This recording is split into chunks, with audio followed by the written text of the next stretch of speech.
Hello learners and welcome to my channel Treasure Learning. So this is the part third of chapter number 1 environment of class 7th and I hope कि आपने starting के दोनों videos को बहुत अच्छे से देखा हो because this is the third part which we are going to cover today. So let's start our third part. So our first topic is natural environment. Natural environment as you can see हमने last video में ही components of environment cover किया था जिसमें हमने देखा था that there are three main components of environment and what are these three components natural environment human made environment and human environment so now in this video we are going to cover these components one by one in detail. So first is the natural environment. अब natural environment क्या होता है? As the name is itself suggesting कि जो भी हमें nature से मिलता है, जो भी हमें प्रकृति देती है, वो हमारा नेचुरल इन्वायरमेंट के अंडर आता है. For example land, water, air, plants, animals, these all are comprise the natural environment. And natural environment refers to both biotic and abiotic conditions. हमारे नेचुरल इन्वायरमेंट में बायोटिक और एबायोटिक दोनों ही conditions exist करती हैं. Abiotic which are related to non-living things and biotic which are related to the living things. As you can see in the picture also, this is our natural environment. Next, I have tried to explain you people about biotic and abiotic environment. क्या होता है, तो अब इसको हम थोड़ा definition में भी देख लेते हैं. Biotic means the world of living organisms. Example plants, animals, etc.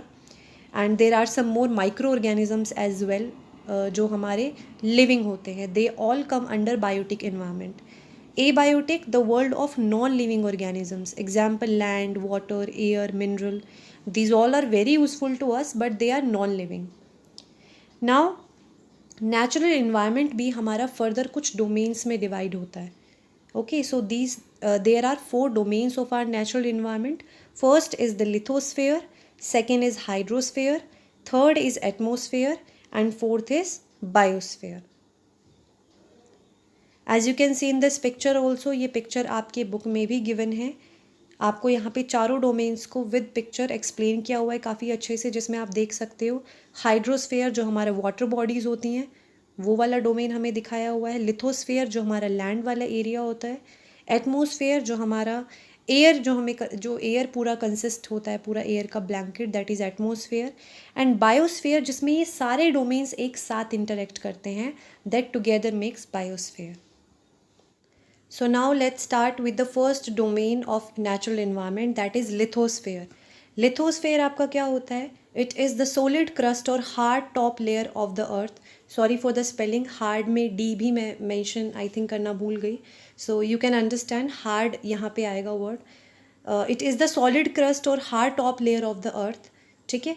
Lithosphere हमारी सॉलिड क्रस्ट होती है और अर्थ की जो सबसे ऊपर वाली लेयर होती है जिस पे हम सभी सेटल हुए हैं, that is the lithosphere. It is made up of rocks and minerals. ये रॉक से और मिनरल से बनी हुई है. It is covered by a thin layer of soil. हम सबको पता है कि लैंड है तो ऑब्वियसली उस पर सॉइल भी हमें जो है मिलती है. It is an irregular surface with various land forms such as mountains, plateaus, plains, valleys etcetera. जितने भी आप लैंड फॉर्म्स देखते हो अर्थ पे, चाहे वो प्लेन सरफेस हो, चाहे माउंटेन एरियाज़ हों, चाहे प्लेट्यूज़ के एरियाज़ हों, चाहे वैलीज़ हों, everything is exist on the lithosphere. So you can understand that how important it is for the survival. It provide us forest, grasslands and so on. जितने भी जंगल, जितने भी grasslands हैं वो सभी हमारे lithosphere पर ही exist करते हैं. It is also a source of minerals. और इसके अलावा, ये सब तो uses हैं, इसके अलावा हमें जो land है बहुत important minerals भी provide करती है. ठीक है. So this is the lithosphere, the first domain of the earth, natural environment. Next domain is the hydrosphere. So hydrosphere, as you can understand from the word hydro का मतलब ही water से relate करता है hydro. So it is the domain of water. It comprises of various sources of water such as oceans, lakes, seas, rivers and so on. जितनी भी water bodies हमारी earth पे exist करती हैं, चाहे वो oceans हों, lakes हों, seas हों, rivers हों, ये सभी हमारा हाइड्रोस्फेयर होता है. हाइड्रोस्फेयर का डोमेन हम इसे कहते हैं. It is essential for all living organisms. और ये सभी लिविंग ऑर्गेनिजम्स के लिए बहुत इसेंशियल है because without water we can't survive. हर एक ऑर्गेनिज्म के लिए वाटर बहुत इंपॉर्टेंट होता है, स्पेशली ह्यूमंस, एंड इसके अलावा जितने भी एक्वेटिक एनिमल्स होते हैं उनके लिए भी ये सारी चीज़ें बहुत इम्पॉर्टेंट हैं और इम्पॉर्टेंस रखती हैं। Next domain is the atmosphere. Atmosphere तो हमें जनरली भी पता है कि जो हमारा एयर का जो डोमेन होता है, ठीक है, वो हमारा एटमॉस्फेयर होता है। So it is the thin layer of air that surrounds the earth. It protects us from harmful rays and scorching heat of the sun.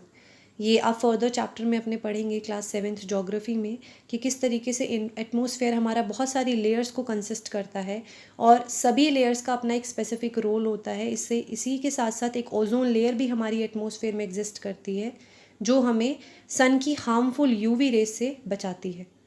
It consist of number of gases, dust and water vapour. इसके अलावा air जो है हमारी atmosphere में उसमें बहुत सारी gases, बहुत सारे डस्ट पार्टिकल्स और वाटर वेपर प्रेजेंट होते हैं। The changes in the atmosphere produce changes in the weather and climate.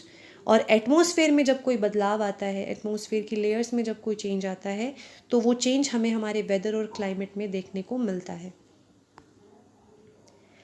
Now, last but not the least, biosphere.